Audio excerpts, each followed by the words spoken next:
Welcome to Just a Few More Minutes podcast, where three veterans of the animation and video game industry talk exactly about that. Did I do that right? Talk exactly about that. Talk just about that. Can just you guys a few talk more this minutes? evening? Wait. Hold on, let me start Just a few more minutes. We Welcome to Just a Few More Minutes. Sometimes we cover stuff, and other times we don't. I am Jeff Gabor. I'm a supervising animator at Blue Sky Studios. Alongside me is Michael Berardini. Is that what we decided about? Yes. Yes. And then way out in bumfucked Egypt is Pete Paquette. Hello. Yeah, there we go. Hi. How are you guys? I'm good. Good. I'm good. Yeah. Every show, okay, hold on. Just to recap, Right. Every show we each have 3 words. We're going to try to work in our word. We don't know each other's words. The person that works in their word the most by the end of the episode is a winner. You find out who that winner is on Twitter. Much like last week or whenever it was, and I won. You did. That was your first win. It was. Pete? So is the losing end of this going to do the jalapeno challenge or whatever? At the end of the year, the one who has won the least? This is going to get tied into our, what's it called? Our Extra Life campaign. All right. Well, That's then what why don't we tie that in? The person who has the least by November donates $100 to the person that has the most. Okay. Is that fair? Plus That's a good jalapeno? bet. No, because we already said the person that gets the least amount of donations on Extra Life has to do the jalapenos. Totally forgot about that. Yeah. Okay. So this is definitely $100 towards that winning. But wait, if we're going by on the Extra Life thing, who has the least, when does that count? Because what if by the end of the stream, like at the start of the stream you're behind, but at the end of the stream you win? It has to be by the end of the 24 hours. Do you remember how Yeah. long those 24 hours are? Jalapenos to cap it that's off a good is gonna point. be fucking hard. That's a good point. I mean, we can pay it off on the next show, though. No, it's gotta be No. live. All right. Well, then we gotta call it. We got to be say by live. like 5 o'clock that day or something like that. Okay. That'll give us a nice influx of donations that evening. And a good reason to tune in. Watch some idiot suffer. What are you scratching Well, your I'm Both of us debating. have I'm done it. debating whether to use my my guess on you already. Oh. You could try. I won't. I'm gonna wait until I hear that word again. Okay. We each get one guess at a person's word, and if we guess that word, they are out for the week. All right. Every week begins with an animation tip, and I'm going to actually do one this time, Good. based on conversation you and I had today. Oh. The importance of knowing how to adjust pivot points. Okay. This is actually quite crucial in animation, because I feel like enough animators struggle by trying to counter animate, or basically, for people that like aren't too familiar with animation, I will say like you have a root mover. This is usually located in the middle of your pelvis. That's where you generally like bend from, right? Well, when you're acting, sometimes you are like maybe on a chair or you're sitting on the ground, and that pivot point is in a slightly different position. So in order to like not constantly be like, if you're say your rotation point mostly is in the very middle of your pelvis, but now you're sitting on a chair, a very hard chair. Now you want that pivot point to be like right on the butt, like right where it's touching the chair, and you want to like rotate from there. Well, you're kind of screwed, right? You can't go to the rigger and say, I like a new pivot point right here. So there's 2 things you can do. You can either, one, which is probably the easier solution that maybe some people do, is put just a locator where they need to, or a dummy object right where they want it, and then constrain your root mover to that. But if you're in production pipeline, you lose the ability to use your body or direction mover, right? Because now the translation, rotation, whatever, are locked out.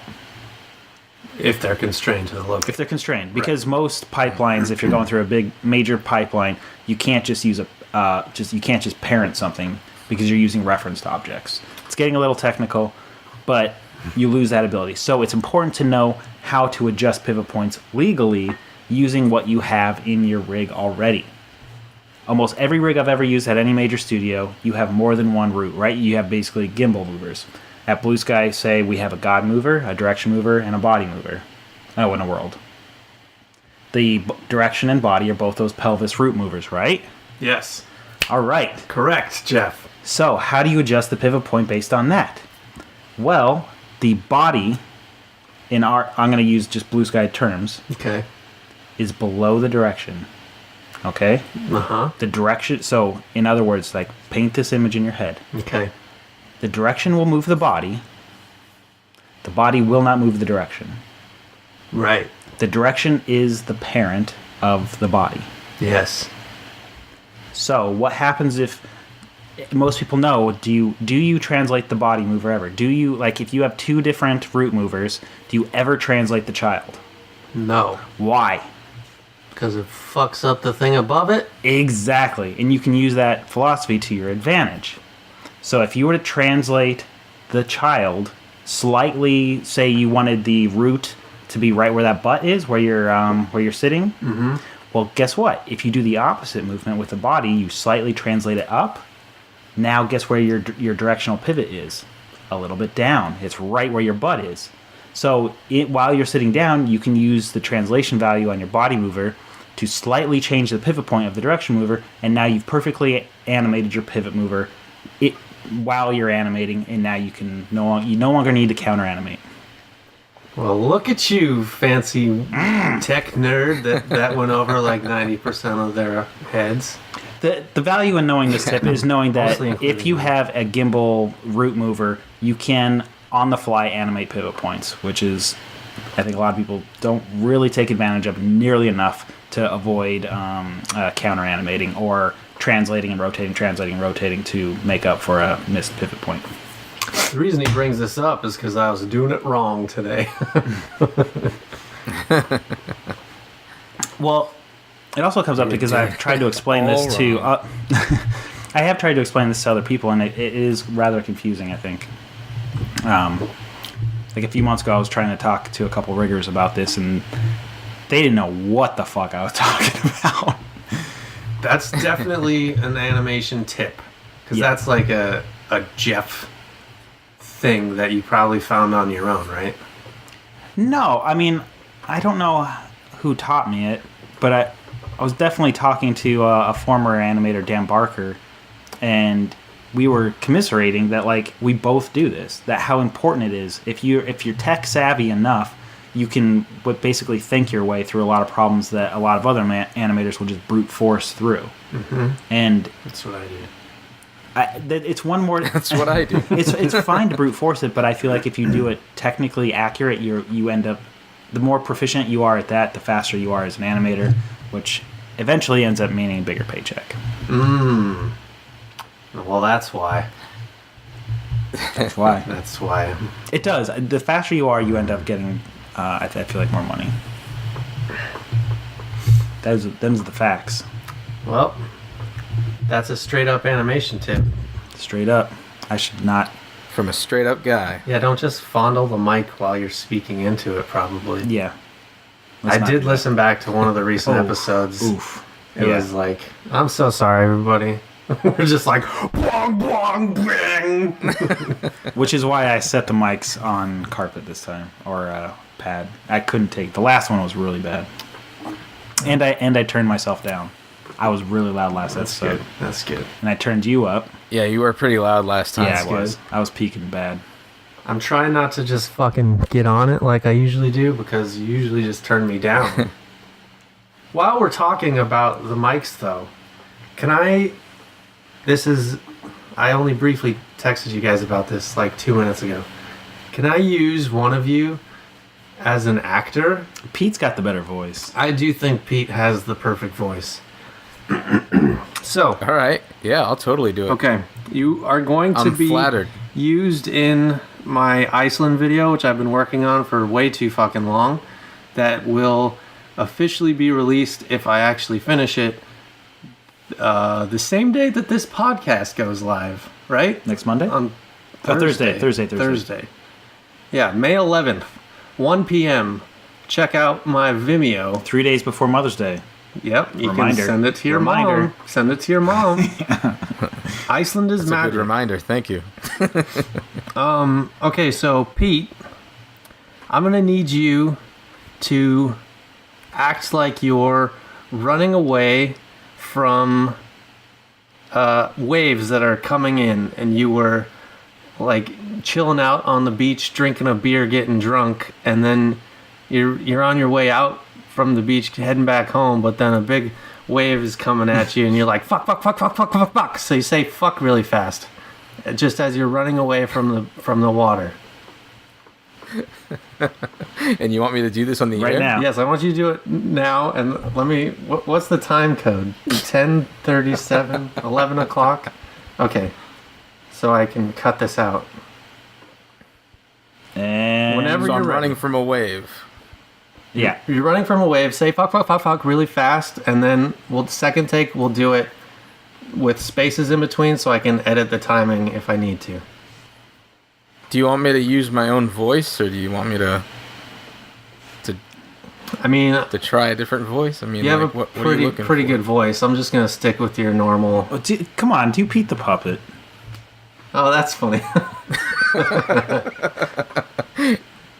It's been a while, but I can try. You motherfuck. That was Jeff. Hey, fuck you, Jeff Gabor. That voice does match my little stupid guy, so it's good. Pete, come on. He's All getting right, he's getting into ready. character. All right, hold on. All right. Here we go. Nah, okay. I was waiting for a cue. Okay, I'll give you That's- on action. 3, 2, 1, action. Fuck, fuck, fuck, fuck, fuck, fuck, fuck, fuck, fuck, shit, shit, shit. Okay, now the second time, let's remember I basically just animated a run cycle, so his mouth is just saying fuck, fuck, fuck, fuck. So don't change up the timing, I guess, of your fucks, right? Well, also don't add shit in. It was real great improv, but shit will fuck me up.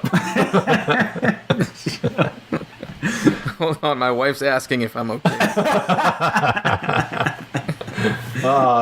Please read back what you're texting, because it requires some context. No, I'm just doing a voiceover. So stupid. This is what every Treehouse episode was like. Oh man. Pete improvs for 20 minutes and then we finally get the line right. So you need All right. fuck, fuck, fuck, fuck, fuck, fuck, fuck, fuck, fuck. Right? Yeah. You need like a cadence to it. You do whatever you want. Like fuck, fuck, fuck, fuck, fuck, fuck. Maybe let's start slower, and then it gets like more distressed. And faster. Sure. Okay. I can always just cut around and figure it out. I just want you to be you, man. All right. Ready? 3, 2, 1. Fuck, fuck. No, you screwed him up. He was all in character. 3, 2, 1, action. Fuck, fuck, fuck, fuck, fuck, fuck, fuck, fuck, fuck, fuck, fuck, fuck, fuck, fuck, fuck, fuck, fuck, fuck, fuck, fuck. That was perfect, Pete. That is going in the video right there. Oh, we're getting the explicit tag again on iTunes. When do we not? We haven't yet. I'm wondering who's still with us at this point. You know, a few people. All right. This is interesting, man. This is behind the scenes stuff. Yeah, this is how shit gets done. You saw how poorly of a voice act director I am, so that's cool. And I got what I needed. So now we can move on to whatever else Jeff is looking up. Now, I'm getting ready for the news. Pete, you got news? That's not The news. Yeah. Did you prepare any? Yeah, I got a few Alright. things. All Little right. odds and ends. Let's dive into it. Let's fucking dive in. Now, do you need music? Am I waiting for music on this? He's got it. We're ready to Aren't rock and roll. you hearing that beauty? I am now. Yes, I am. All right. So, our Extra Life 2017 campaign has started. Officially. Woo! Yeah. Jeff, you haven't yet signed up. I'll do it, man. Damn Dude, it, it's Jeff. it's May. I know. It's This never is too how early. we get to the top of the list, motherfucker. All right. So, for those of you who don't know, every year for the past 5 years now, 6 years now, we do an Extra Life campaign. We are called Nest Quest. And what we do is we get together on a Saturday. I believe it's November 4th this year. And we play games for 25 hours to... Raise money for Jimmy Kimmel's kid. yeah, exactly. Raising money for sick children. So... It's actually quite interesting. I mean, I'm making a slight joke about Jimmy Kimmel's kid, but I feel like that's in the news. Everybody saw the video of Jimmy Kimmel, right? I didn't watch it because I knew it would make me cry, but I get where you're coming from. It is upsetting, but it directly does relate to the stuff that we raised the money for. I think it's awesome. Yep. Like, it had a very personal touch for, I don't know, for me in terms of, like, it made me feel good what we've been doing the last several years. Yeah. Yeah. Last year... And it's fun, too. we- You know? I think- we have a good time while we help children. It's a win-win. Yeah, it was fucking awesome. Last year, we all raised money for the Boston Children's Hospital. This year, I did it for the Colorado Children's Hospital because I've actually been there, visited there before. And I think I got to do that because my dad worked there for over 20 years. Did he? Yes. Oh, wow. So, yeah, support the hometown and the hometown sick kids. Yep. Are you guys already campaigning? Is that what I'm hearing? Maybe Michael has. I haven't started. I've set up my page. I haven't, like, edited it to make it fancy like it was last year, but, you know, look out for it. We're going to have more rewards and stuff, too, this year. Well, good. This should be a good one this year.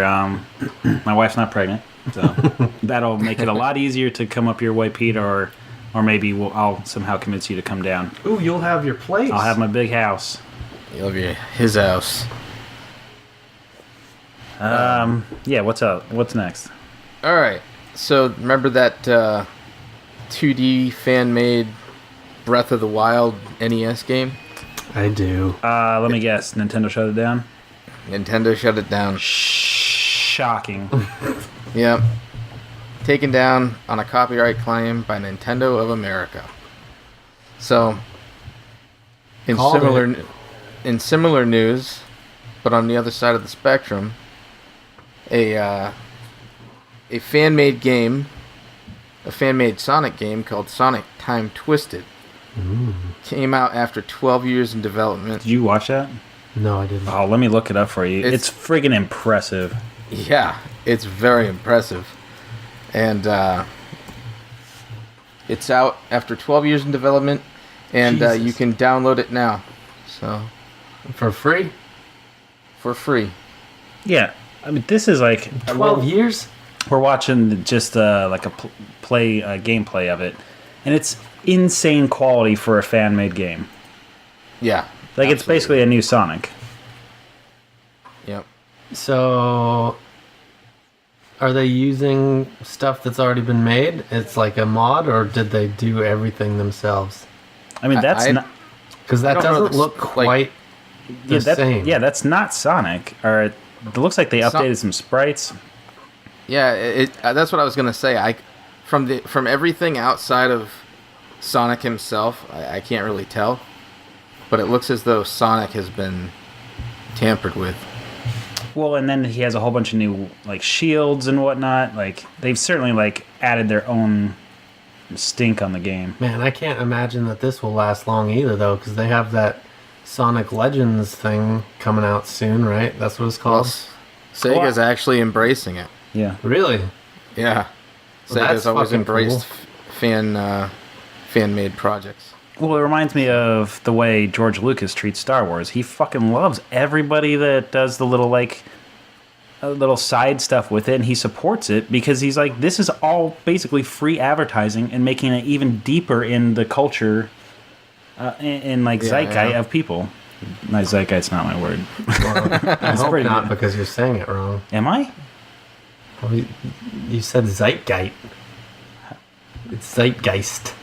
Is this zeitgeist? Yeah. Are you fucking with him? No, I'm not. It's zeitgeist. Okay, I believe you. Yeah. Funnily enough, that's my word. Just kidding. That's cheating. Zeitgeist. Okay. How long have I been saying zeitgeist all my life and nobody's ever corrected me? I mean, I'm like 98% sure I'm right, but maybe I'm wrong. Anyway, this Sonic looks cool. Yeah, Sonic definitely looks awesome. Check it out. There's a link on our Twitter. There's a Kickstarter I want everybody to know about because it looks so freaking cool. It's called Eagle Island. You play as this action platformer kid that has an eagle, and he like uses that as the weapon to attack enemies with. It's really cool. Like, you'd think it's kind of like slow and everything, but the eagle like dashes right at the enemies and stuff. It's really cool, really well done. And jewels go flying everywhere after you kill an enemy. Zeitgeist. Oh, you got it. There you go. You got it. Fine. All right. I just had to be right. Pete, continue. Oh, listen, I try, like, No, I get it. but I use it appropriately, right? Words are hard. You did. Good All job. right. Just a mispronunciation. You guys didn't hear anything I said about Eagle Island, did you? Yeah, we I did. did. We're watching the goddamn trailer right now. I'm like in the middle of the conversation and then zeitgeist. No. God damn it. Now we're listening to this. This is the kind of banter Diego has come to expect from us. Yeah. That's it. Everyone's already heard of Eagle Island. I love Oh, Eagle great. Now it's Island. got commentary over it. Get it See, out of it's here. not just zeitgeist I messed up. I can't even say commentary right. It's okay. The commentary. You're just the leader of Ooh, the podcast. you know, I found out I actually say a word really messed up. What's that? I'll let you say it first, Pete. What does HUD stand for? Heads up display. I think he says it like me. What? Display. Is that how you said it? How do you say display? Heads up display. He says it like me. That's so good. Okay, right? but don't say it and rolling off the tongue and like a thing. Just say display. Yeah, just Display? say. Yeah, just say the display part. Display? What is it? That's like me, right? No. No. You put the emphasis on display instead of display. All right. Pete's normal. You're fucked up. Eagle Island looks interesting. We've gone way off the rails again. All right. What else? What more important news? Because It seems mean to throw a bird at enemies. Oh, but that's awesome though. You're a falconer. That kicks ass. Did you guys see that movie Eagle Huntress? The documentary? No, I haven't. I wanted to. That's what this reminds me of, but in video game form, and unfortunately you play as a boy instead of a girl. well, that might be a girl. That's definitely a boy with an Elvis hair swoop. Why can't a girl have that haircut? I mean, maybe she... Okay, you got it. Well, got it says. Oh wait. There's nothing...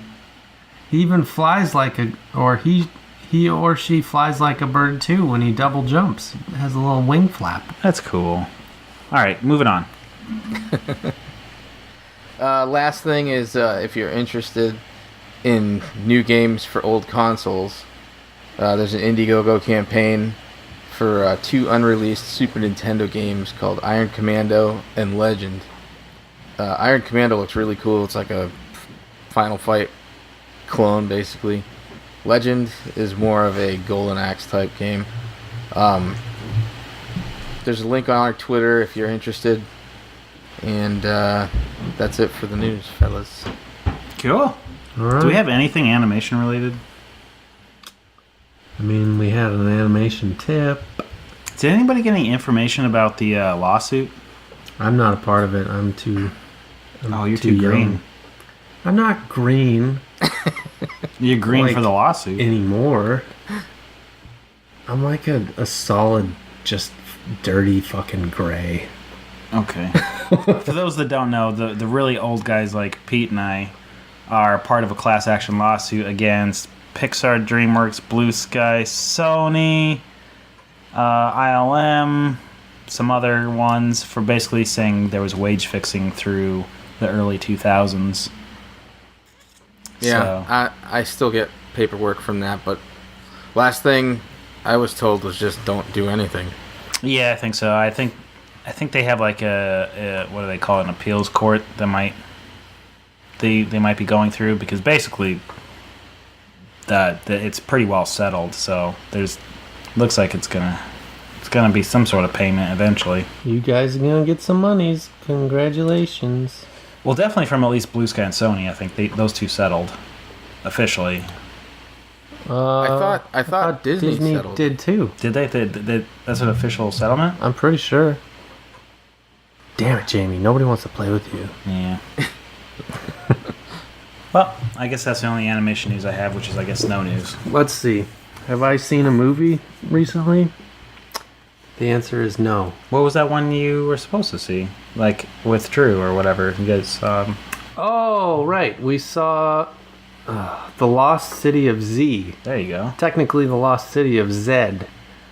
That was a pretty interesting little movie, based on a book, which you could very easily tell by the structure of it, because it has one of those not 3-act structures. It's like a 48-act structure where you think the movie's ending 8 times. But it was about this guy pre-World War II. No, World War I, actually. Who basically gets hired to be a cartographer in like South America, and while there he hears about a lost city that predates like any early man that they had known at the time, and he was gonna find it to prove that, you know, indigenous people aren't stupid, you know, because he had found pots and pans and whatnot. Anyway, it was about him just struggling to find this place, and it's like his whole life, and he goes back and forth between America and South America to try to find it. So when they say they're trying to prove that, like, what term was used? I said indigenous. Indigenous. Yeah. I was going to go with Aborigine. Well, I guess that's specifically to Australia, though. yeah. Right. I didn't say that one wrong. No. Sure. Aboriginal is also a word. Aboriginal. Can you move your phone away from the microphone? Yes. Where were you going with this thought? Why?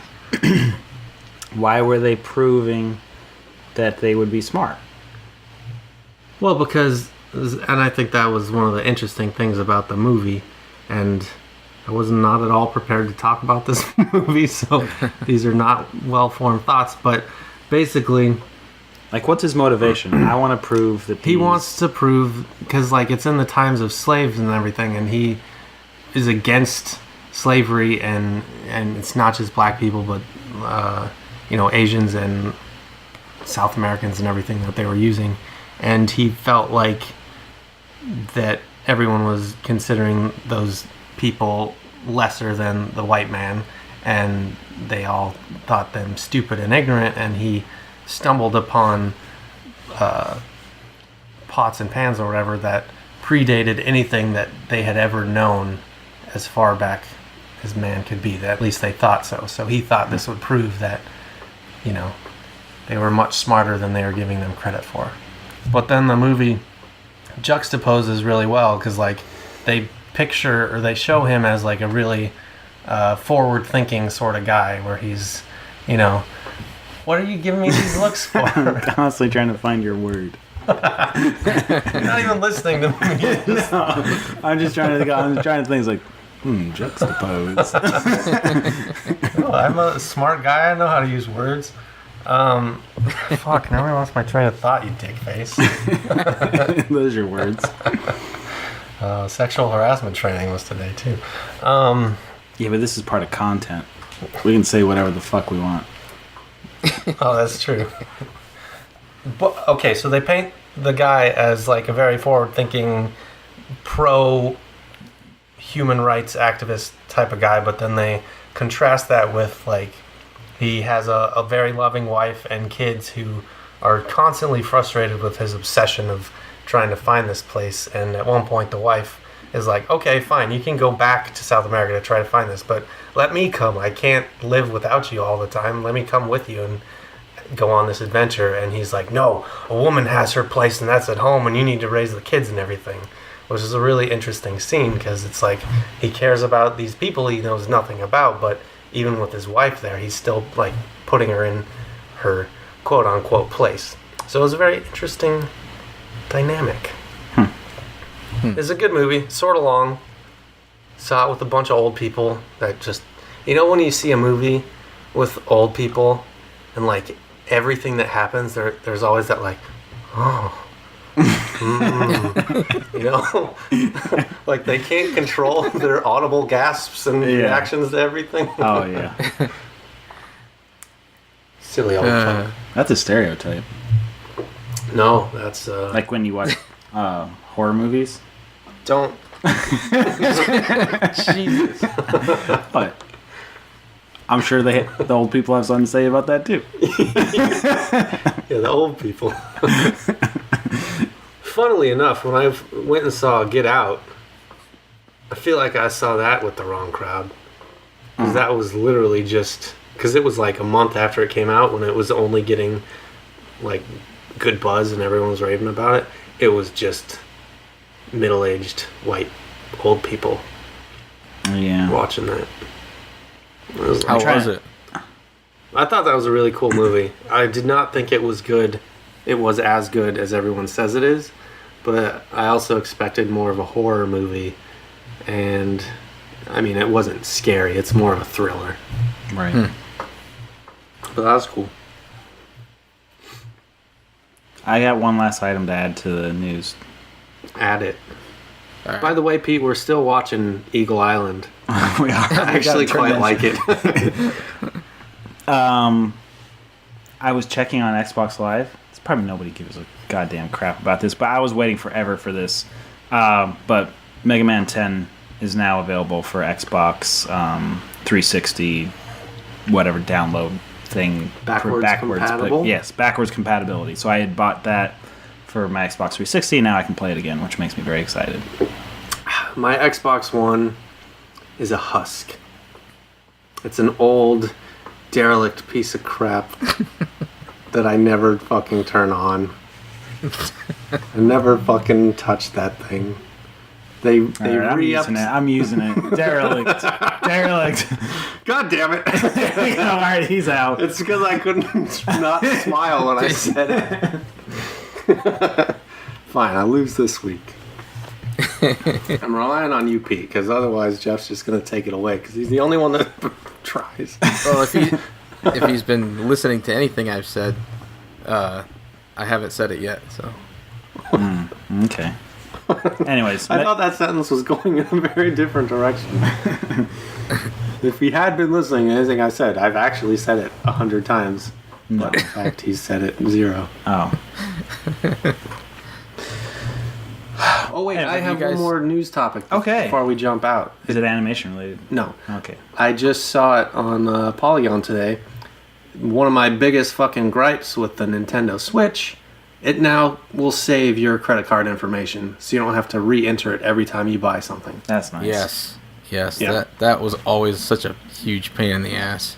I with was. Nintendo products, Has it been like that on all the other ones? pretty much. Oh my The god. Wii U, it was like that.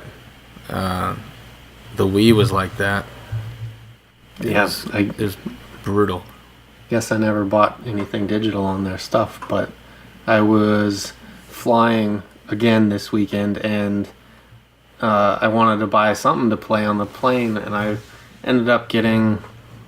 I wanted to get Tumbleseed and Kamiko, but because I had to enter my credit card info twice, I was just like, fuck it, I'm only buying one.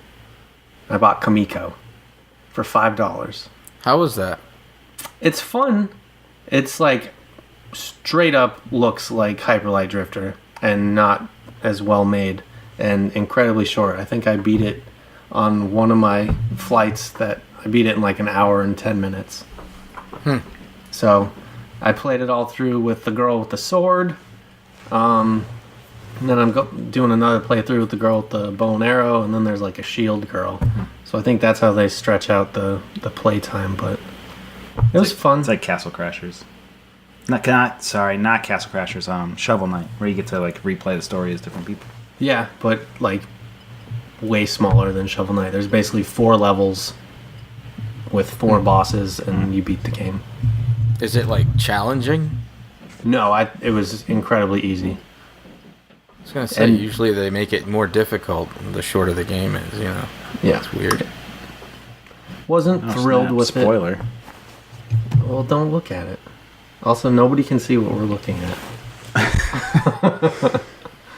And I'm not going to cut it out either. Put it in. Are you guys looking at porn? Yeah, this is a major spoiler. I didn't know how it ended, but now I do. A climax! He was looking at comparisons of Ocarina of Time and Breath of the Wild. Yeah, and there's a major spoiler just sitting there that I didn't know you could do that. Oh well. Anyways, Have you guys finished that yet? yes, Yep. did finish it. I'm not finished with all the shrines though. You're probably done. I got all 120 shrines, took down Ganon. I think I ended up with like 250 Korok seeds, which is more than enough for me. Yeah. All right. Don't tell me what it is, so there's no spoilers. Okay. But from what I've heard, everybody says getting the reward for the 120 shrines is basically bogus. Do you agree? I was happy with it, but I was also like, whatever. All right. I'm convinced it's a clothing. That's what I don't tell me if I'm right, but that's what I'm. Right now, I believe it to be clothing. Okay. Good luck and Godspeed. I'm at 90, I think so. Almost We're there. getting there. Whatever. Oh. Everybody. Switch.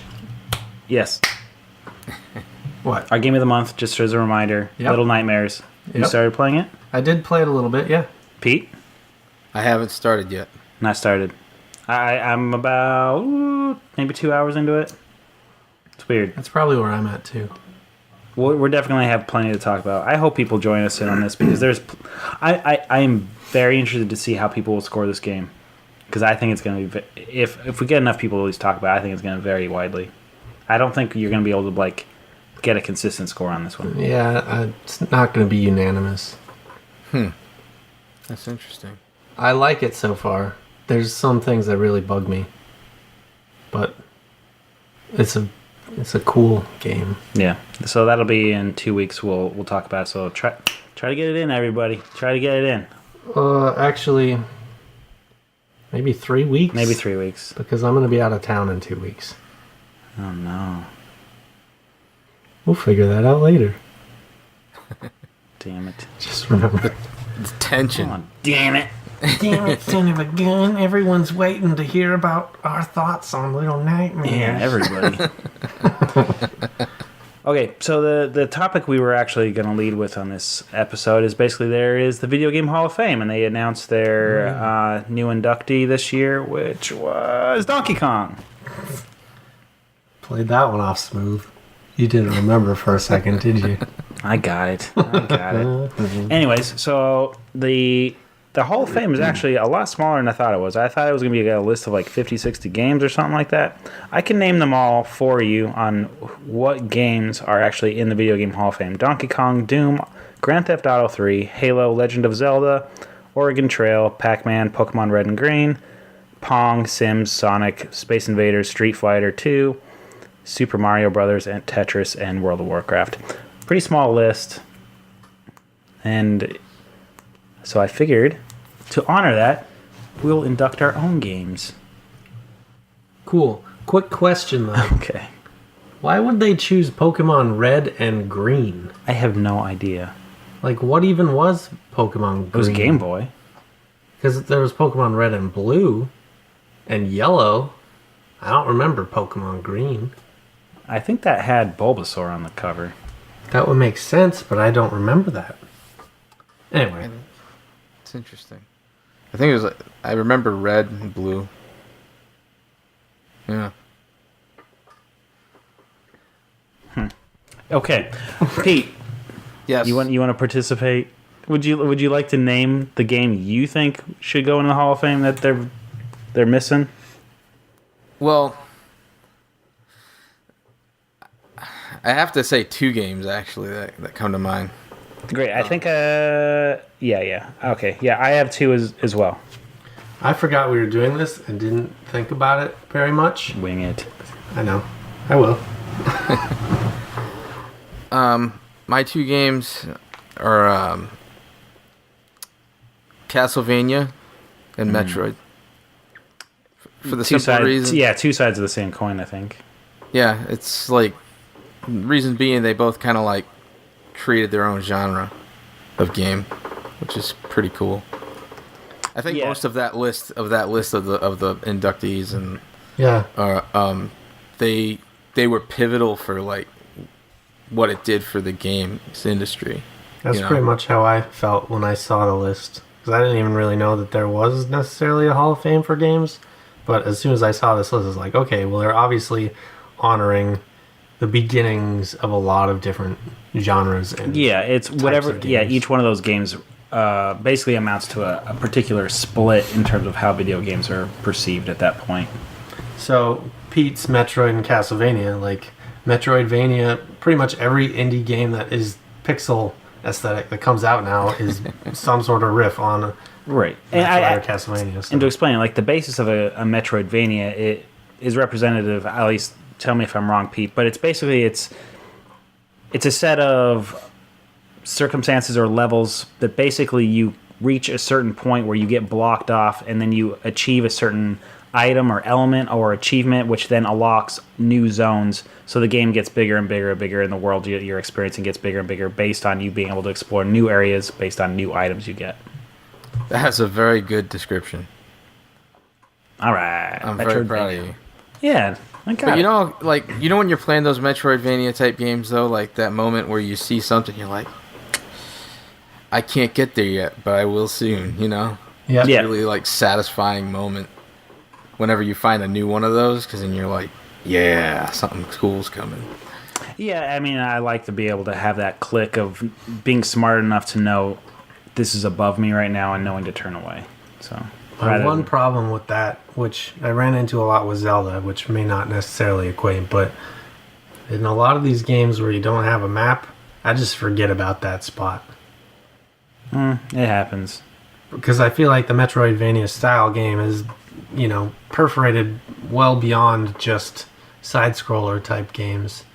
Just that thinking of you can come back to this when you get the item you need, but they litter that throughout games so much now, it's like nearly impossible to 100% stuff anymore. Yeah. I mean, the first Metroid, it didn't have an overworld map. You had to There wasn't one that was published. You had to buy the Nintendo Player's Guide, that black book. Oh no, I didn't have that. Do you remember what I'm talking about though? Like it was this black book that just was Nintendo's Player's Guide. Yeah. I know what you're talking about. I mean, I used graph paper to make my Metroid maps. Oh no, dude! I found the map in that book and I was pretty good, but it still took me forever to get through that game. It took me like 3 months to beat that game. Even knowing what to do, it's hard. Yeah. But that's a good one. Michael? I mean, I've talked about it a lot. Oh, I want to see if I can guess. Okay. The pre-game to Rise of the Guardian, whatever that one was. The Last Guardian? Yeah. The pre-game? Whatever the one that you always mention. Shadow of Colossus. Wrong. No. It's before Shadow. Yeah, that one. Eco. Yeah, there we go. Yeah. Yeah. And that's probably personal preference. I don't think it revolutionized anything, but it revolutionized games for me personally. It revolutionized my ass. We can always rely on you to go a little hipster on these kind of lists. Oh, fuck I do off, like man. that. No, because you're not going to just say Castlevania or Metroid. I think people appreciate having someone with a little bit of a different opinion. Yeah, okay. You want my backup? Sure. That came out on the same day as Eco, and I got them both. Both completely different games, but wonderful in their own way. Silent Hill 2. I'll accept that. The penultimate, in my opinion, classic psychological horror game. You know, everybody loves Resident Evil. That's what I was going to say. With Resident the Evil's not on dogs the jumping list through either. the windows and whatnot. Silent Hill 2, that's the jam. You can never recreate the feeling that you get playing Silent Hill 2. Because, like, it's a product of its time. You have, and the translation from Japanese to American. You got really weirdly rendered CG cutscenes with really bad lip sync and, like, ugly, like, disastrous looking teeth with really bad voice acting that felt like the actors had no idea what they were acting in or what project it was. So everything comes off as slightly weird and, like, disconnected and just disjointed. God damn, that's a good game. Probably a real bitch to go back and play now because the controls suck. Yeah. Similar to Eco, too. Which, I don't know.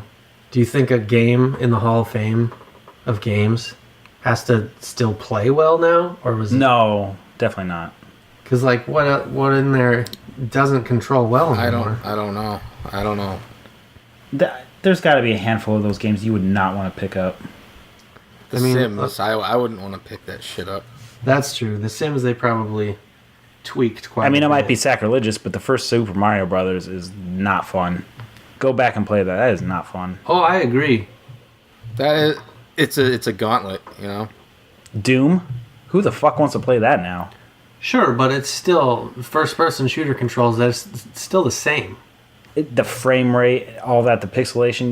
Regardless of that, the controls, I feel like, still, like, work. Because, like, in the PlayStation 1, PlayStation 2 eras, you had tank controls with, like, set camera angles that when you jump from one room to the next, it, like, you gotta, oh, shit, I'm going left Right. now. I think that actually, if you're using that as a basis, probably all the controls are pretty spot on. I don't see really... Halo, that was great, especially for the time. Legend of Zelda still holds up. I'll play that any day of the week. Yeah. Oregon Trail, not that it has controls, but the gameplay was perfect. Pac-Man still holds up as perfect. Sonic, Space Invaders, Street Fighter, it's all perfect. Tetris, perfect. All right, then I'm going to throw a new one into the mix. I'll just throw everything at the wall, see what sticks. God of War.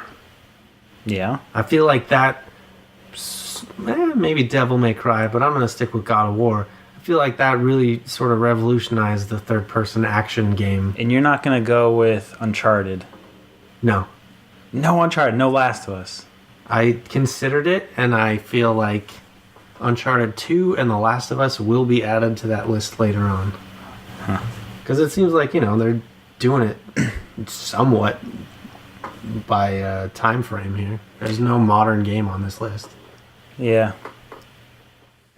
Actually, yeah, I mean, so to that point, I feel like a major oversight that's not in there that should be in there is Super Mario 64. Or Mario 64. I don't think it's called Super Mario. Mario 64. That's a good one. That is true.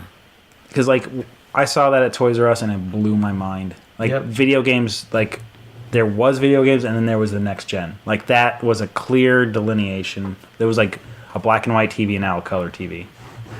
Yeah, it was like, you know, nobody knew how to even deal with the concept of 3D gaming, and that was like the perfect introduction.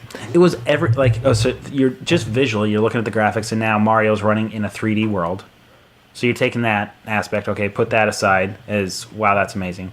Then you pick up the controller, and it's like, how do you move this guy? And all of a sudden, you don't have a D-pad or like an up, down, left, right. You have an analog stick. So I'm like, okay, so I'll push this forward and he'll walk. add on top of that, if you just move the analog stick a little bit, he walks slow. Then you push a little faster and he walks a little bit faster. And then you push all the way forward and he's running. All new concepts. None of that existed in any game before that. Is that true? Not any game I played. I mean, I wouldn't Caveat doubt of it. Was a baller like that. I mean, there was definitely like analog joysticks of some sort, like Pac-Man and all that even had started with analog sticks. That predated the D-pad. Sure. But to that level of precision, I don't... Certainly not used in that application. Well, congrats, Jeff. I think you found the right one. Hold on, there's another one. I feel like this is a... Wait, Pete was going to say something. Oh, yeah, go ahead, Pete.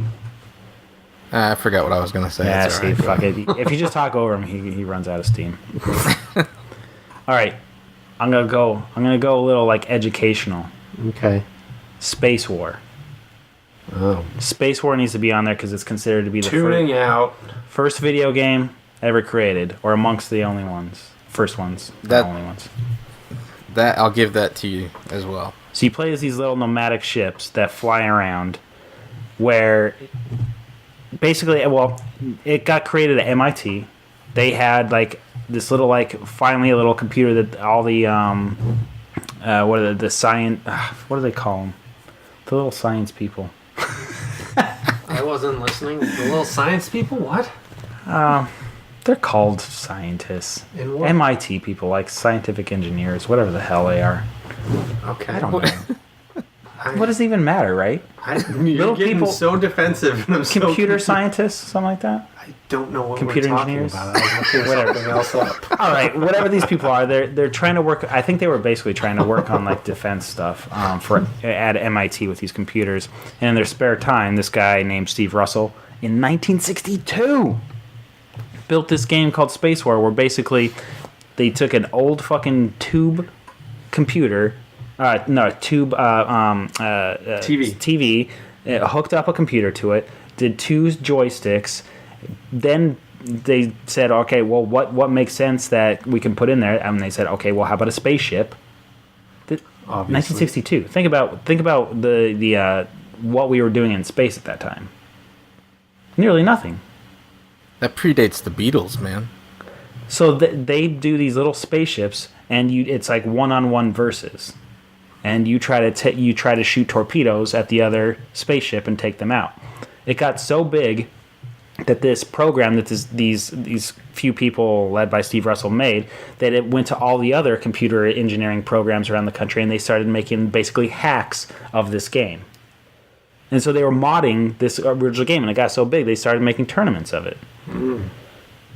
That's really cool. First video game. All because of those basically like people screwing off.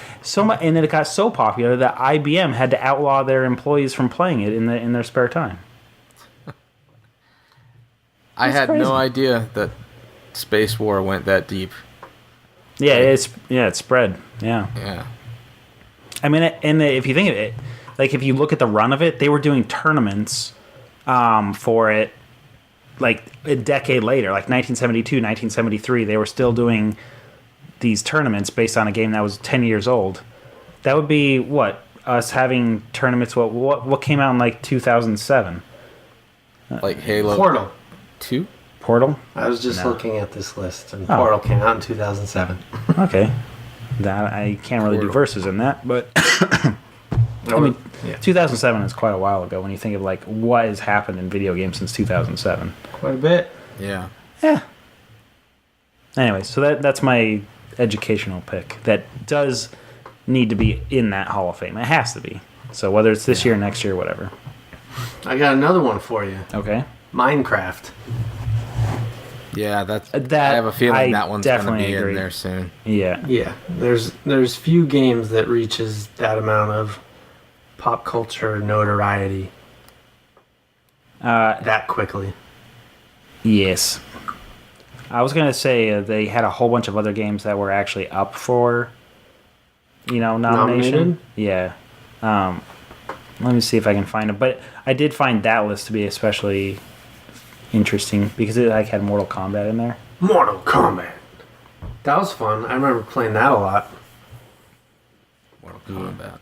Fatalities. Well, that wasn't the first fighting game. It was like No, Karate Champ or something. Yeah, right. It wasn't the first one, but it was certainly the one that, like, if you think about the implications with the FCC and the government went freaking crazy, and it's the one that like began the necessity for the rating system. Like that's pretty big. I thought it was Night Trap that did that. I think it was both those in combination. They were being talked about together. Yeah. Night Trap. Yeah. I don't see it. I don't see the list. Oh, you know what? You know what was on the list was Final Fantasy VII. It didn't make it. Microsoft Windows Solitaire was on the list. Myst, Portal, Yeah. Yeah. Resident Evil, Tomb Raider, and Wii Sports. Didn't make it. Good. Fuck you, Wii Sports. Everybody loved you and then decided you were a dumb little child and they left you. They gave you up. Yeah. And they bought a Switch. And 1-2 Switch.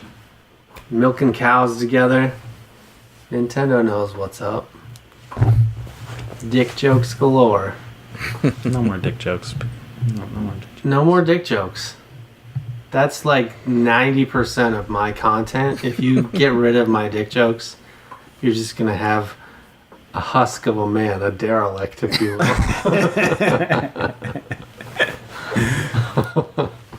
All right, well, that was a good topic. Derelict. Yeah. Well, let's not just keep this thing going because we feel like we need to. Didn't you have something else, though? No, I don't think so. Okay. I think I just wanted to talk about that Hall of Fame and mention the games we thought we would put in there. You know what? Actually, another game I was thinking about, and I just thought about while you guys were talking was, did you go play the game Drivin'? Hard driving? Hard Drivin'. That was it. Hard Drivin'. That game, back in the day, was awesome, man. Seriously, did it not blow your mind when you played it? It really did. It really did. My brother and I would get our mom to take us to 7-Eleven, and they had a little like side room where they had like 2 or 3 arcade machines, and you would be able to play like Street Fighter or Hard Driving. And my brother was obsessed with doing Hard Driving because he wanted to do this stupid loop-de-loop at the beginning. And it was basically a driving simulator almost. That's it. Yep, that's it. That's the one. And so you would try to gun it and try to make this loop-de-loop.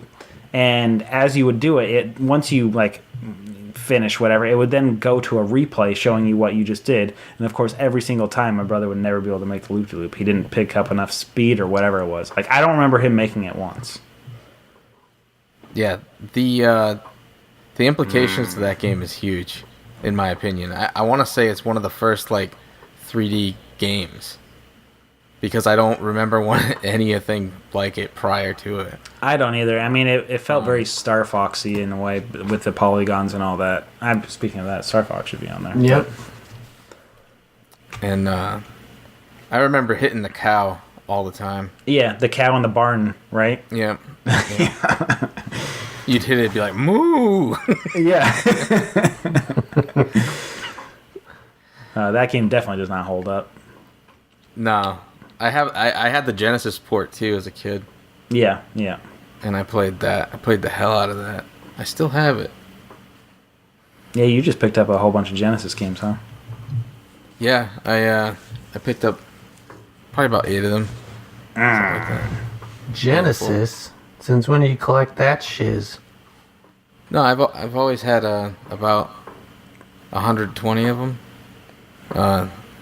But now I'm like trying to fill the holes that are in there. Like yeah, how insane is like gaming holes? He has so many games that 120 Genesis games doesn't feel like that's part of his collection. It's like, oh yeah, I have some Genesis games. Yeah, that's pretty crazy. You're a crazy guy, Petrie. Well, I pride myself as such. That's good. I just picked up Battle Chess for the NES today. Oh, is that what you got? Yeah. Was that good at all? No, not at all. Did you spend way too much on it? Dude, No, $5. $5. Okay. You want to play a good chess game for the NES? Play Archon. Oh yeah, I know Archon. That game is that. awesome. Yeah, You have it? I do have it. Okay. Yeah. All right. That's fun. Yeah, because that's probably residual from when you were going from the top of the list down, right? Yeah, When you you're were right. buying, yeah. Yeah. And then, yeah, I tried to go alphabetical, and then I realized I'm going to lose all my money if I do this. Yeah, that's an expensive hobby, folks. So now I just buy whatever I feel like I can get a good deal on. So I just scour eBay, look for games I don't have, and that they're a good deal. I did enjoy the hunt for games when I very briefly was doing it. But then I would get them and I'd play them for like a couple hours and be like, oh, alright. Cool.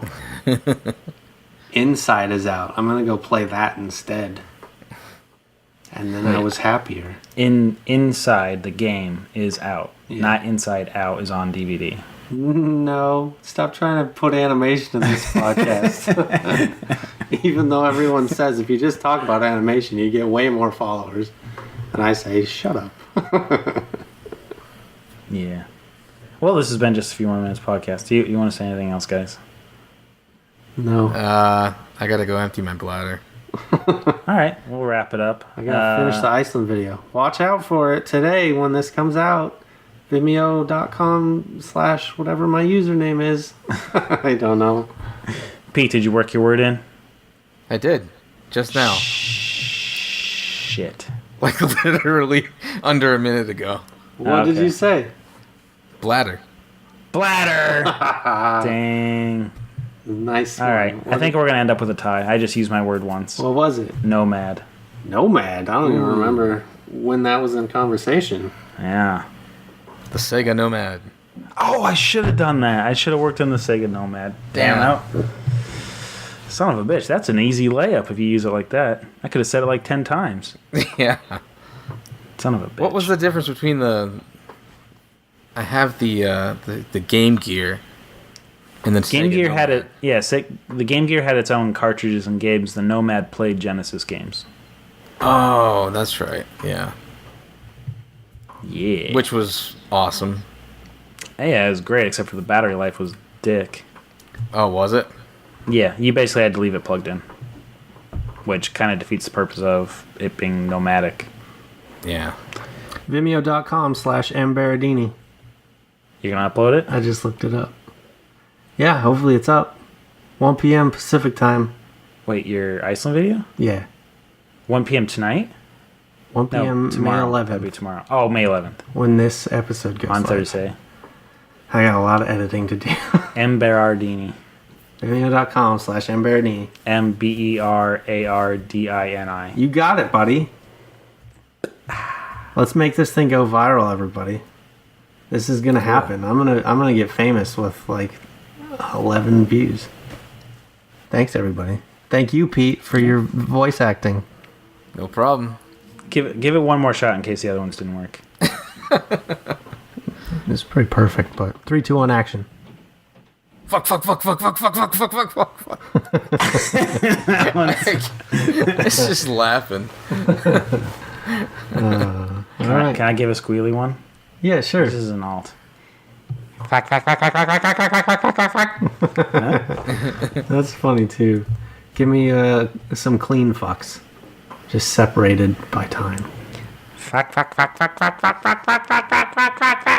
Okay. All right. Maybe Your wife's gonna call you too. maybe in the final cut I'll interchange both of you so you both get credit. Or neither. I don't know yet. But at least we use the good mics. You know, I had this mic and I broke it on the last Extra Life. You did. Spent $100 on that fucking thing. You dropped it on the floor. Yep, and I ripped a cord out of it and now it doesn't do shit. Yep. This has been Just a Few More Minutes podcast where 3 veterans of the animation video game industry talk about exactly that. Animation video games. So yeah, that one I did clean. Nice. All right. Solid. This is a very casual episode. I hope people enjoyed it. Yeah, It was fun. it was a blast. Yeah. Okay. All right. Hit the right. music, Pete. You got it, brother.